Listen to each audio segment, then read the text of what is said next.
program, and already you can feel how Challis might have felt with this type of event and all of you here to celebrate her life.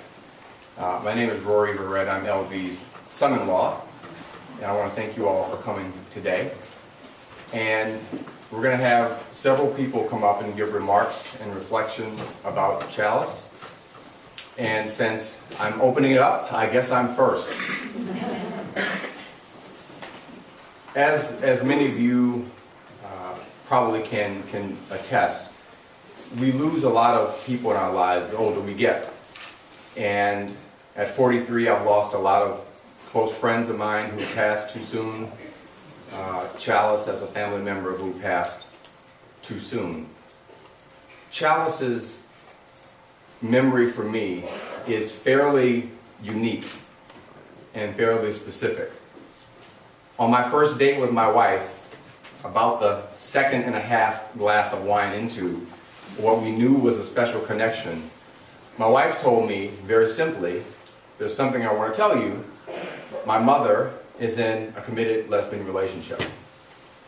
And as a southern boy from New Orleans, that was the first time I'd ever heard that. And frankly, I didn't know what to think. I didn't have a file in my memory or in my life to draw upon, or even a set of experiences to draw upon to get me comfortable with what I knew was going to be an emotional, psychological, and ultimately a spiritual journey and evolution. And so through hundreds, probably, of conversations I had with Challis primarily, my evolution into the world of LGBT issues, the politics, the sensibilities, the sensitivities, the challenges, all became very, very real for me. And in my last conversation with Challis, we ended it simply looking at each other and saying, love is love. And so to my mother-in-law, Challis, I simply want to say, all these years, I've heard you, and I still hear you. Karen is going to come up next and give some reflections. Well, thank you, Rory. That was amazing. And I'm going to have to probably read this because that's just who I am. And I hope I can get through it because I love Challis and we've known her for a long time. So my name is Karen Schwieger, and I'm here to share some fond memories of my good friend Challis Gibbs, affectionately called Miss Baby by her wife LV. Little Jordan and her nieces and nephews called her Choo Choo.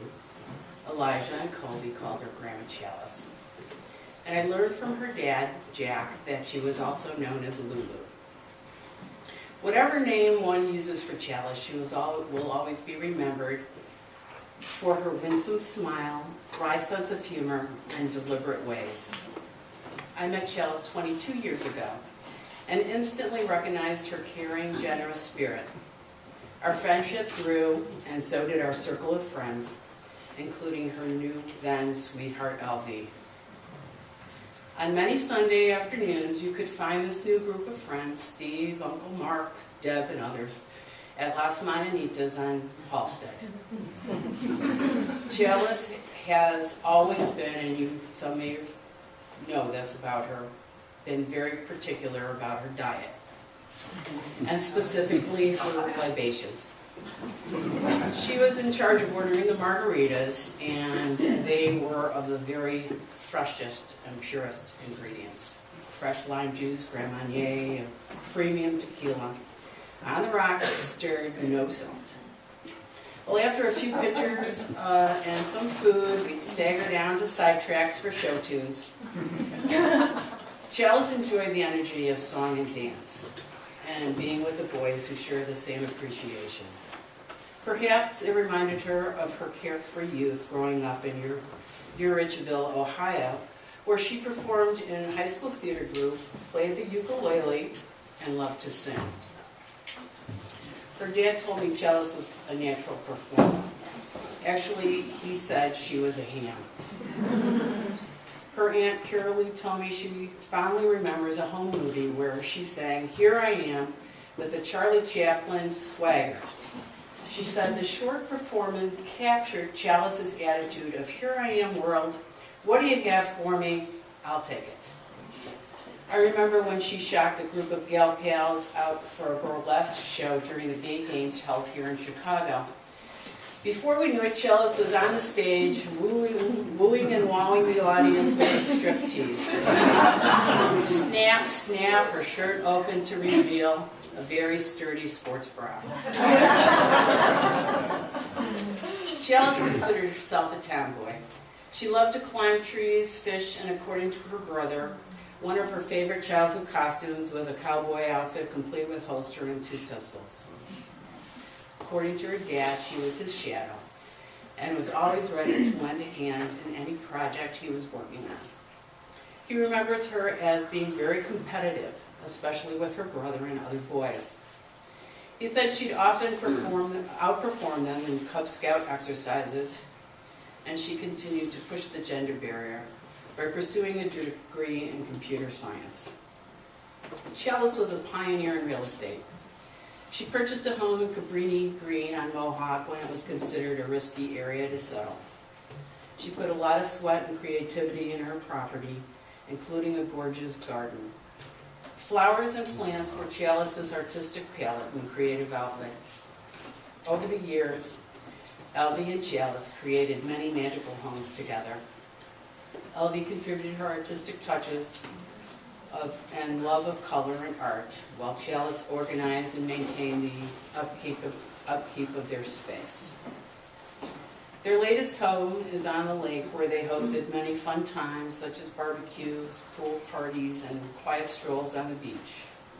The most memorable and beautiful gathering, by far, was the recent wedding of Challis and Elvie. Ever the pioneers, Challis and Elvie are the second gay couple to be legally married in the state of Illinois. Challis possessed the gift of gab and enjoyed socializing with a range of people. One of her favorite holidays was Halloween. Her costumes were unique and quite creative, just like her. I remember the 3-legged person costume and her coming as Elvie one time. The dress is up here actually, in fact, on the slideshow. Dressed head to toe in a bright colored dress, headscarf, large earrings, all taken from Elvie's wardrobe. By far, her best impersonation was of Amy Winehouse. She perfected the look with dark makeup, a tall wig, tattoo, fishnet stockings, and a leather skirt. Challis had great legs and thoroughly loved playing the troubled singer-songwriter. Challis was a dear friend, dependable worker, creative gardener, loving daughter, sister, niece, aunt, and grandma, as well as a devoted wife and life partner. She faced challenges with intellect, analysis, and fervor. She fought the good fight until the end. And in her own words, "I love to work at the intersection of necessary and the impossible." Although it seems impossible that Challis is no longer here to help us find a solution to a problem or offer her opinion on a given topic, she will always be remembered for her winsome smile, generous spirit, and living a wonderful life.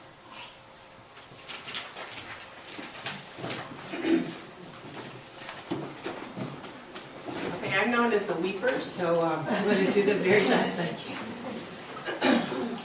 I'm Deb Lou, and I'm a close friend of Challis and Elvie, and partner of Karen. I'd too like to share some thoughts and fond memories.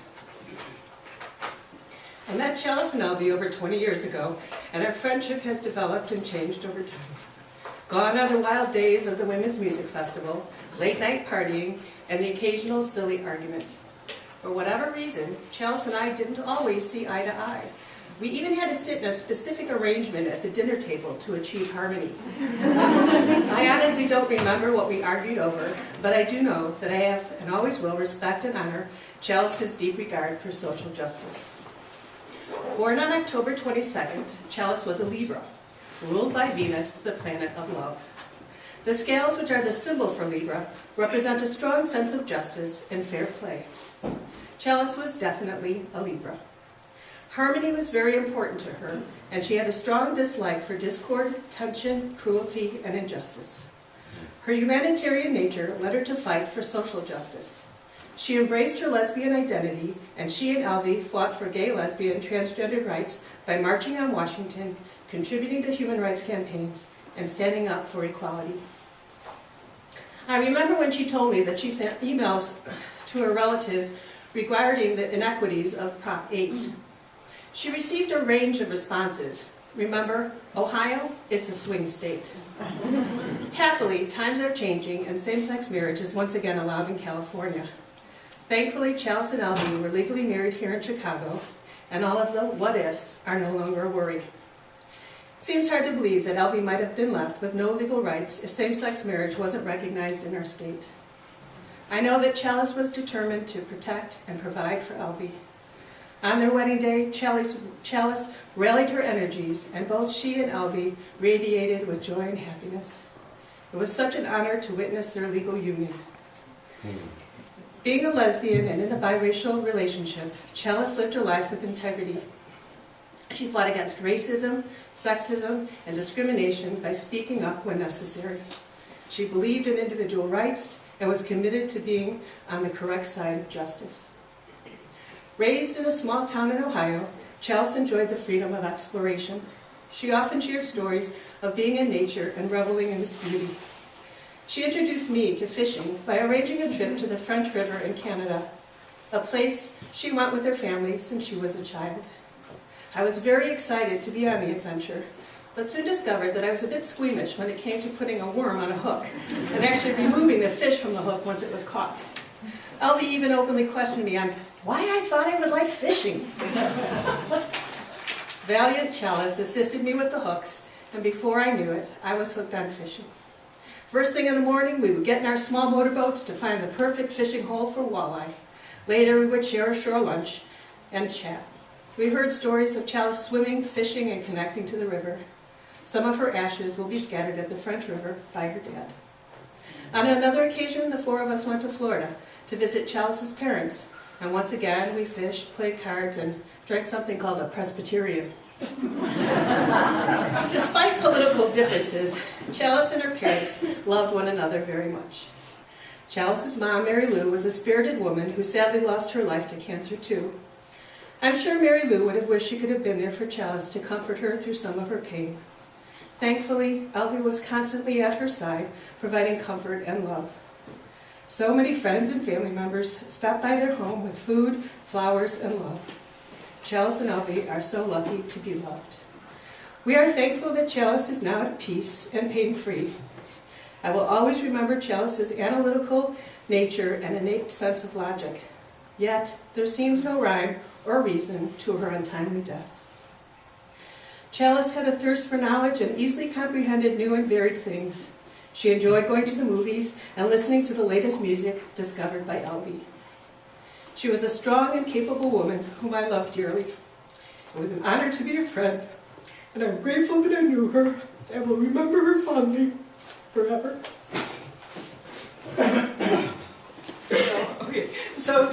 We're trying to also encourage people that want to share anything spontaneously from their hearts. We welcome comments.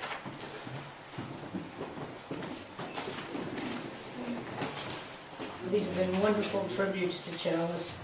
My name's Yvonne Scott. I had the privilege and honor to work with Challis for the past decade. And for those of you who do know me, know that I typically don't speak from a script. But today, I felt it was important to do so because this is my one chance to say what I want to say. I don't want to have regret missing something. So I want to start, Alby, by thanking you for giving me this opportunity to celebrate both my friend and my colleague, and for sharing her with all of us.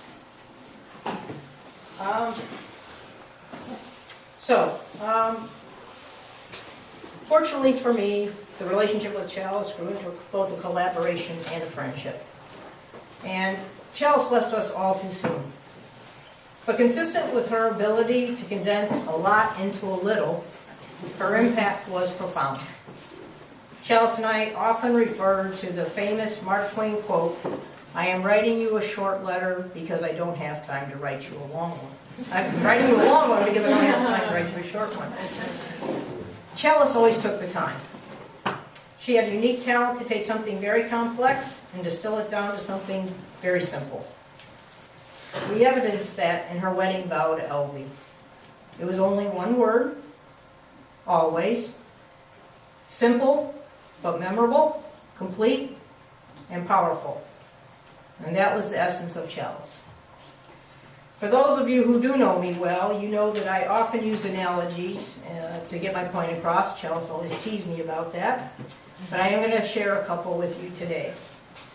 The first analogy I want to share is about who Challis was to me personally. If I had to choose one word, it would be collaborator. We work closely together every day. And much like a songwriting duo, she put notes to my words, and along the way, we created some music together. In that process, she left her handprints all over Crow and its people. I can assure you her legacy will live on. The second analogy I'd like to share is about how I saw Challis. Challis to me was like a prism that generates a rainbow as light passes through it. She was multifaceted and colorful. She was predictable and surprising all at the same time. She loved Broadway music, and as you've already heard, she dressed up like Amy Winehouse for Halloween. She was smarter than most people, but she wanted to learn from every person she met, and she worked hard to do so. She was an activist, but often lobbied quietly. She wore suits to work and flowing outfits at home. She would tell you why you were all wrong, including me, one minute, and in the very next minute she would be your strongest advocate. From the outside, Challis appeared to be complex. At all times, she was just herself. No pretense, no agenda, no politics. At her core, she was simply good. A person who cared about others deeply. I will close by saying that I recognize my professional journey will be longer and more difficult and a lot less fun without her. And my personal journey was enriched greatly by having spent nearly every day of the past 5 years creating music and friendship together with her. Thank you.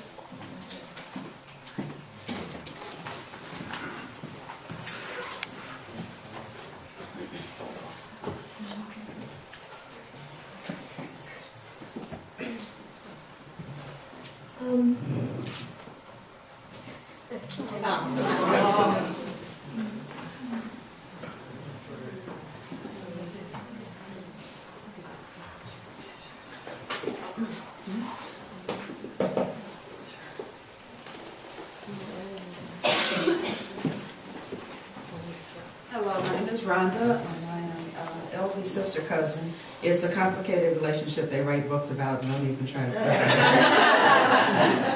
But my sisters and Elvie and our family, they do understand, and what I know is that Challis is the only sister-in-law I'll ever have, because we're a family of girls, and Elvie and I are the only lesbians in it. The first time that I saw or met Challis, I could tell she loved Elvie, not from the way Challis looked, but how Elvie looked. I always knew that she adored Elvie. It always helped me to know that Elvie was safe. Because of Challis, Elvie knows not what love is, but what it feels like. And that will last her the rest of her life. The first time that I saw Challis, she made me smile with her smile. And the last time I saw Challis, she smiled at me. And I thank Challis for that moment.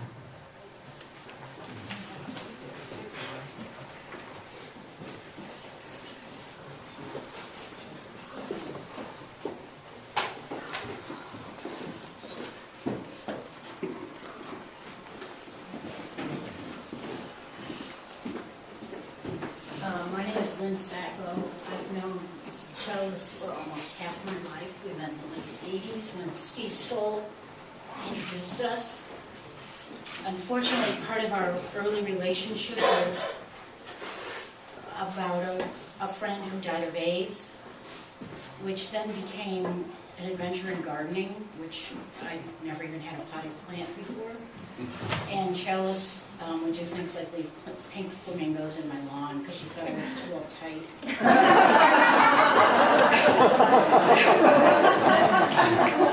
She was right, I was really freaked out when I said this. I also knew Challis before she met Elvie, and Challis has been one of the most important people who's affected my life. But also I can say, having known her before Elvie, and then for the long time since, that her life was so enriched by her relationship with Elvie and Elvie's family, and so is mine then. Thank you.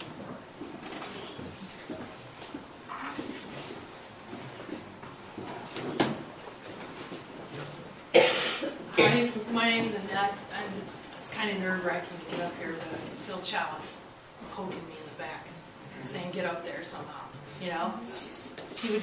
She had that way, and I really feel like I just want to say, you know, my partner and I have known Challis a short time in the history of her life, you could say maybe 4 years, and like seeing all these things that, like I know these things about her, but hearing you guys talk about them, that you experienced in this, is really cool.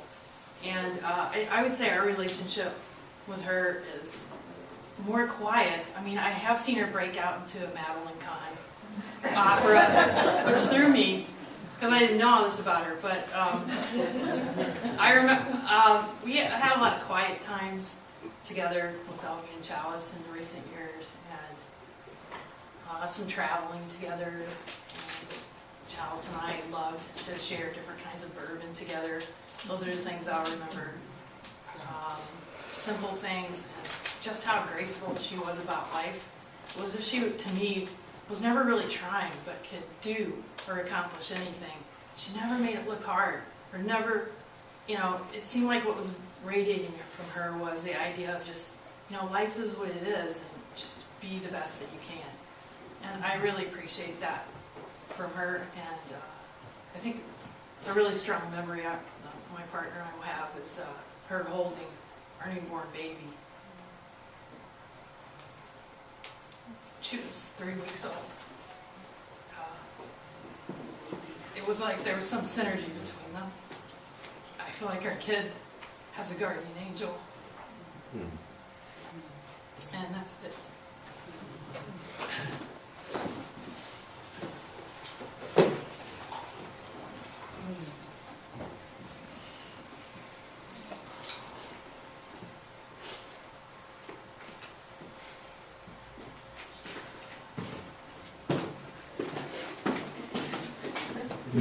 Hi, my name's Tracy, and I want to welcome you to my home. My sister and I were honored that Elvie chose this place to have this celebration, and it's because I owed Challis a visit here.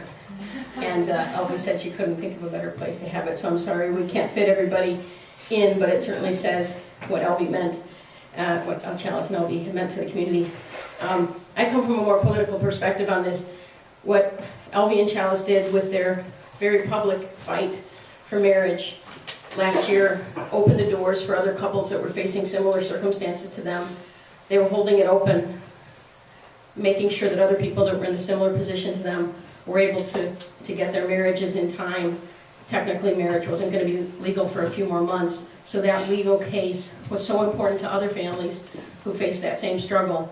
And I want to say that doing that in public, even though marriage is such a traditional act, it was a revolutionary act to share her final weeks with the community in such a public way, and to allow us at Windy City Times and other people to actually share their story in those precious last moments. So I know that it had an impact on other people, and the love that you shared for over 20 years had an impact on the judges, on the people, on the politicians, and it still has a profound effect down the line. So thank you, Elvie, for letting us share that with everybody.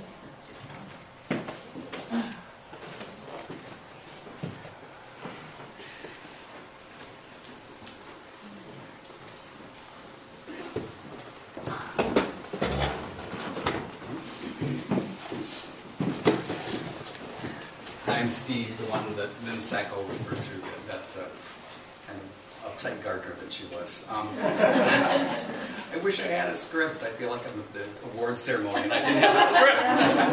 But the reward is, and what I feel is, for Challis, is just gratitude. I've known her since the mid-'80s. We met in Korea Green in the residential section. And right off the bat, well, actually we met her because I bummed a cigarette. Not Challis, she used to smoke. Challis was a pioneer in the neighborhood in 1400 block of Mohawk, and I was in another house taking care of a friend of mine who was dying of AIDS. And typical of Challis, those who know her, she is helpful.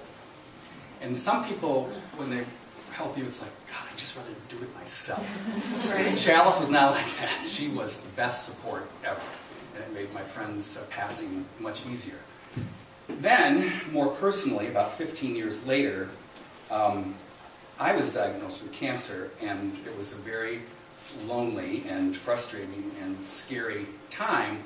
And strangely, but lucky for me, Challis was unemployed, which seems weird with her big brain. But anyway, she was unemployed, and she was my second set of ears for all my doctor's appointments and my operation and all that stuff. So Challis was just very, you know, when you think of Challis, maybe you think of her big brain, first of all, but she really had a big heart.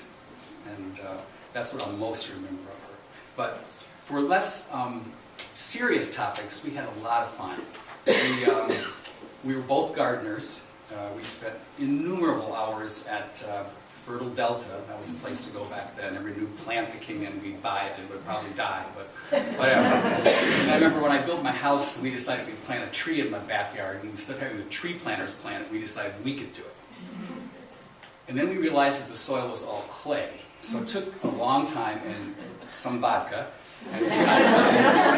And she named the tree Seymour because it grew so fast. She was thinking of Little Shop of Horrors, and the guy that fed the plant was named Seymour, so we called him Seymour. And so every year we would get the pruning scissors out and do a vodka and tonic ladder scissors scary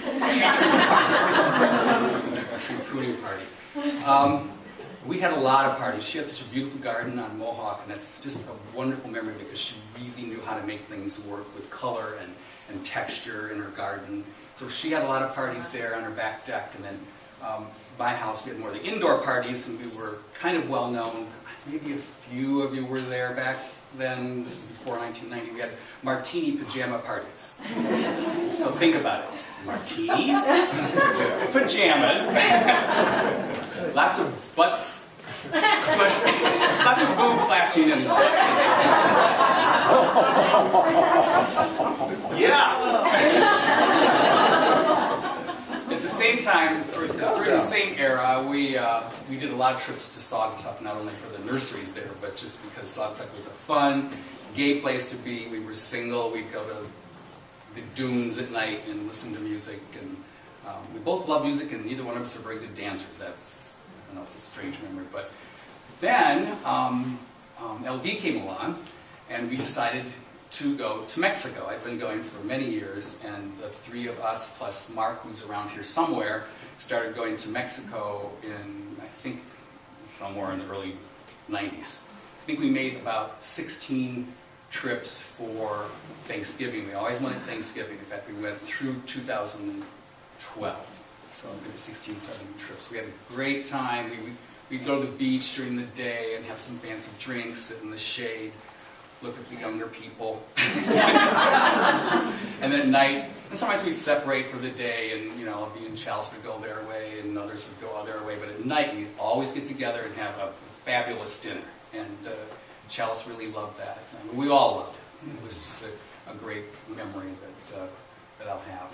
And gee, without the script, I know I'm missing a lot, but I just, Challis, I'll miss you, and I'm so glad you're in my life, and I'm so glad that LV was there because LV took fabulous care of her, and I really appreciate that. So thanks.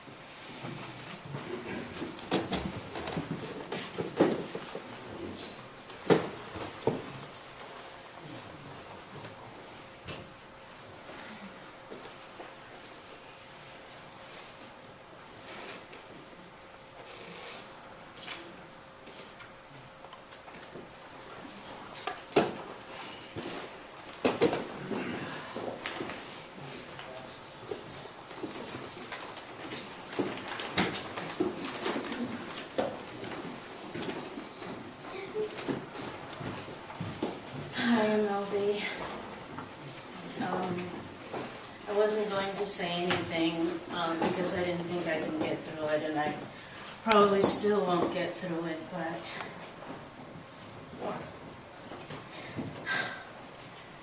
very simply, Challis was the love of my life. I've had the most wonderful person that I can think of fall in love with me, despite my faults. There weren't many.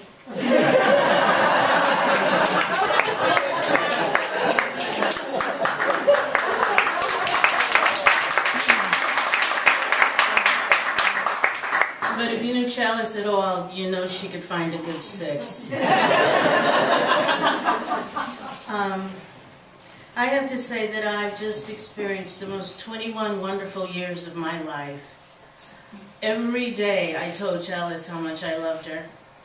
The funniest thing was when we first got together and we lived in our house on Mohawk, and she'd come home from work and I would have flowers or balloons or something. And she'd go, "What's wrong with you?"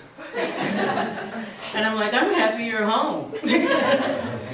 And I used to send her, first couple of years, I used to send her flowers to work on her birthday. And she actually one day called and said, "If another flower comes in here, I'm going to kill you." One, she didn't want people to know it was her birthday, and 2, she didn't want anybody to think that she was soft and vulnerable, though she was. The one thing that I will forever love my Miss Baby for is that she took into her heart to love my kids.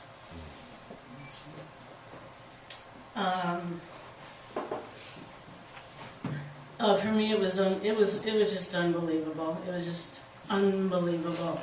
It was the most quiet, fulfilling love that I could have ever expected.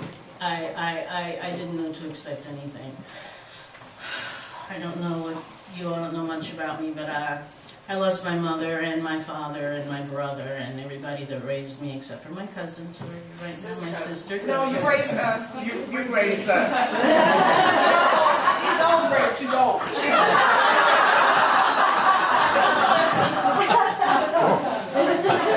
And any of my family, Challis loved them immediately, unreservedly.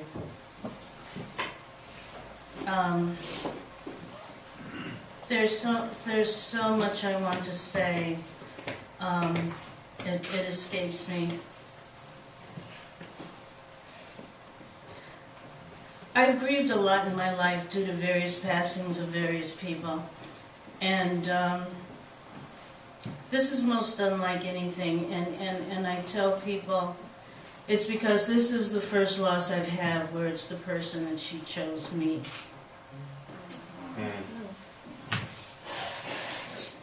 And every day when I would come home from work or she would come home from work, I'd go, "Hey, baby." And she'd go, "Hi, sweetheart."